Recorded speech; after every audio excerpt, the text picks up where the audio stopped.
5-year-old. You're in the property, the 5-year-old has to go to the bathroom. Now. Not, could I go? I have to go now. Show of hands, how many say it's okay to use the bathroom at the property you're showing? I see where this is going. How many say it's not okay? Okay, that makes the rest of you just like not involved. I mean, I'm talking, I'm here, I'm involved. Of course you can use the bathroom. Yeah, it's common sense. What's the alternative? He's 5. It's going to get wet somewhere. All right? You let him use the bathroom. But does it have to be the master bath?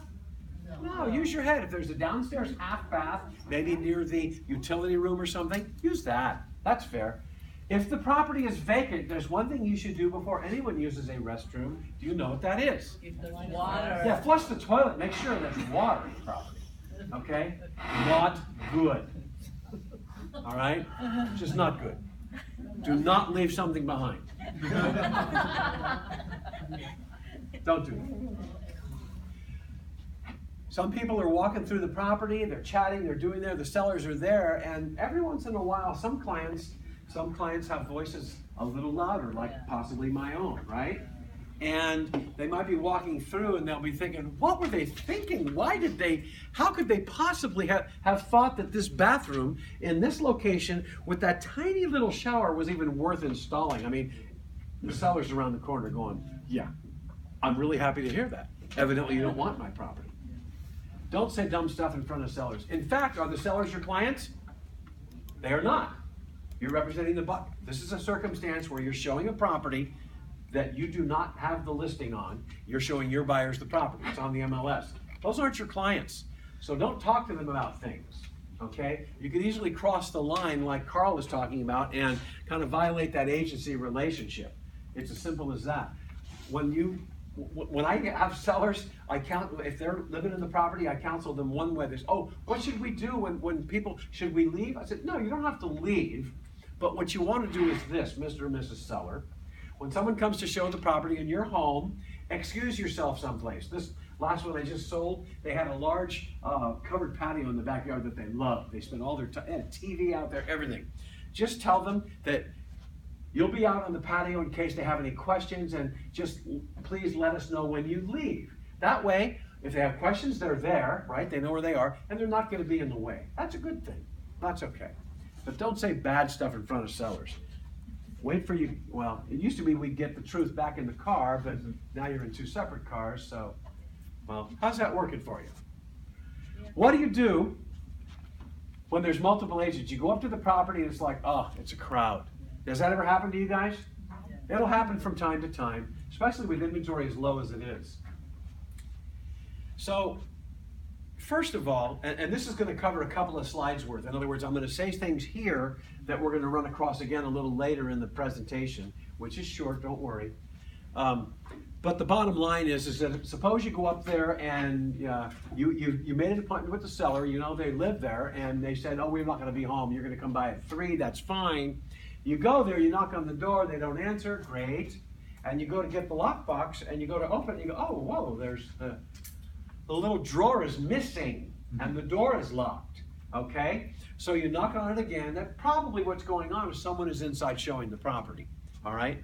And if they come to the door, it's kind of like their call if they'll let you in to show the property at the same time. And I'll tell you why. I'll just give you an example, all right?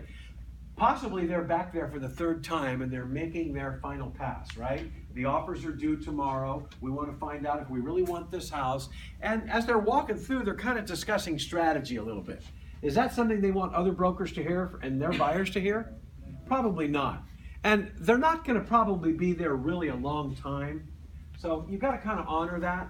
How would you guys feel if you were in that position? Would you want the agent to say, well, we're coming in? It's not their house. Treat each other with respect. That's the best way to do that. And the worst one is that you're over there. Well, actually, we'll wait until we get there. We'll talk about the keys later.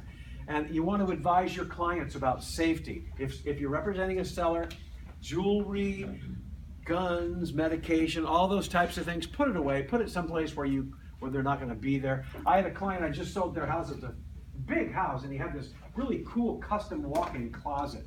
And he had a lot of money, and he had all these really neat drawers. They had special winders in the drawers for his watch collection and all this kind of junk. And there was some expensive stuff in there. And he said, don't worry about it. We ordered them this way. They all lock. So we didn't worry about it. I told him I'd take them out anyway, but we sold the house and we didn't lose anything, so that was good. And then what about appropriate showing hours? Is it okay to show a property at 8 in the morning because your clients are available? Not likely. You know, what's the earliest you'd want somebody showing up at your house to take a look around? 10 or 11. Yeah, 10 or 11 would be nice. So try to make it a little later in the day if possible. The lock boxes, they actually are, I think they default to 8 a.m. Did you guys know that the super key safes actually don't work between certain hours of the day? Yeah, and you can actually set them up if you want to actually only open during certain hours.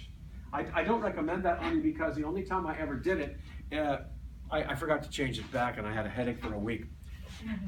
People couldn't get in. So, what do you mean? It works for me. So the point is that typically and by the way, in the summertime, it's like, hey, showing a property at 7:30, 8 o'clock in the evening might be a-okay. The kids are all out playing in the street. It's perfectly light outside.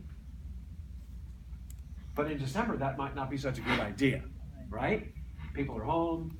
They're not outside playing. It's cold outside. It's been dark for 4 hours, and you're going, hi, I'd like to show your house. Okay, that can be a problem. So think about that before you go out there. And have a conversation about that with your buyers. Also, alarm systems. If you're representing a seller and they have an alarm system, you have to determine if the alarm will be in use or not. Yes or no. If it's no, no problem. If it's yes, you have to figure out how you're going to handle it. Okay? It's somewhat uncomfortable for a seller if you say, oh, here's what we'll do. Give me the code. I'll just put that in the confidential remarks. Well, that's all fine. And, you know, normally you'd say that, well, only the real estate agents are going to see it. That's not such a good idea.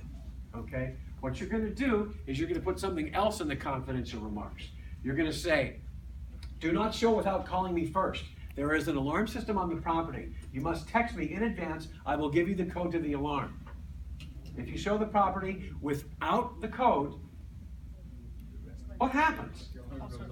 Yeah, it's not good. I showed a property in Los Altos. It was in the, that's probably around 2000, 2001. And we had fire, police, and ambulance all responding at the same time. It was quite exciting. So your clients, by the way, the buyers, it's not that exciting for them. They're like a little concerned about stuff. So don't let that happen to you. And especially if you're representing the seller and there is an alarm, make sure you handle it in advance. Just like if you have a dog on the property. How many of you have dogs? Okay, so some of you have dogs, that's fine. Dogs can be no problem at all, or they can be big headaches. All right? So if there's a dog on the property, if you are representing a seller, you better make sure that if the dog is going to be on the property, you leave rather explicit instructions in more than one location on how to handle the dog. Okay? Best way to handle the dog is so the dog cannot get inside the backyard or the house, and maybe they're over in a kennel or something while you're showing the property. Okay? It can be a problem. Another thing that's even worse is that, oh, it's just a little dog. I've got 2 Welsh Terriers. Anybody know what those are? They're like Airedales, except they're small. Wilma's 19 pounds and Newman's 24 pounds.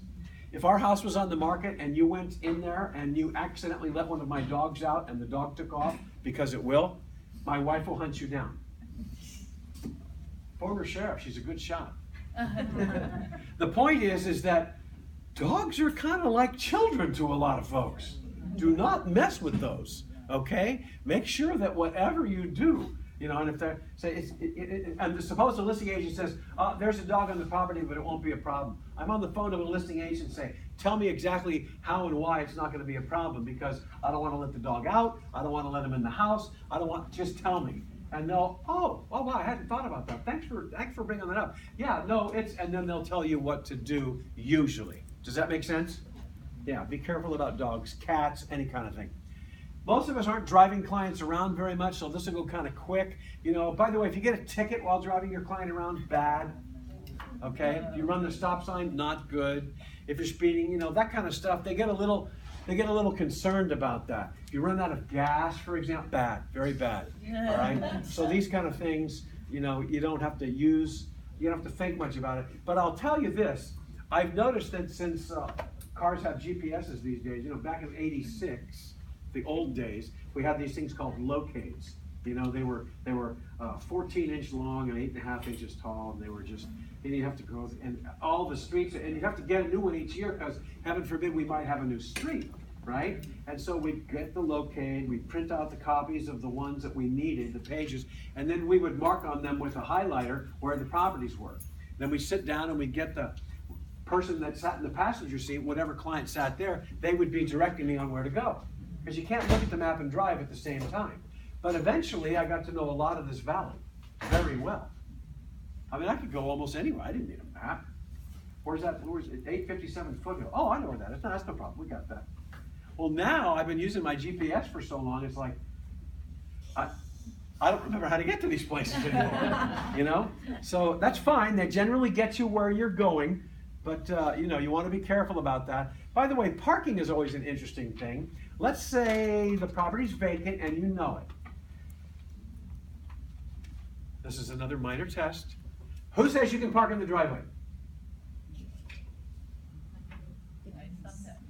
If you drip one drop of oil, you're doomed. All right? Now, here's the deal. If it's vacant, you can park in the driveway. Just don't be dumb about it, okay? If your car's like, you know, a 1973 Dodge Dart that's, you know, 736,000 miles on it and it leaks just a little bit, don't park there. But if it's vacant, that's not a problem. However, it is a big problem if the property is occupied. Your client says, oh, I got off early today. Can we go over? Can we see it at 5:30? You say, yes, it's still light up. That's great. You run over, you jam up, you park in the driveway. Everything's great. All of a sudden, you're in there, and some idiot is outside honking a horn. It's like, what the heck? And you open the door and you go, man, what is your problem? He says, hi, this is my home, and you're parking in my driveway, and I can't get into my garage. What are the chances your buyer's going to own that property anytime soon? You see the point about where you park? Makes sense. Okay? By the way, it's very difficult sometimes, condos and townhouses. If you're showing on the weekends or in the evening, sometimes there's no visitor spaces left. You know how that goes? You're on your own on that one. Use your best judgment. Just if they're in there for a long time though, just say, I'm just going to go check on the car. I'll be right back. Etiquette between agents. Now this is where it gets interesting because keys. How many of you have ever had a problem finding the lockbox? Has that ever happened to anybody? Come on, fess up. All of you get it? One more time. How many ever said? That's more like, yeah. Okay, now listen, if you're coming and showing a property that I have listed, it's going to be on the front door.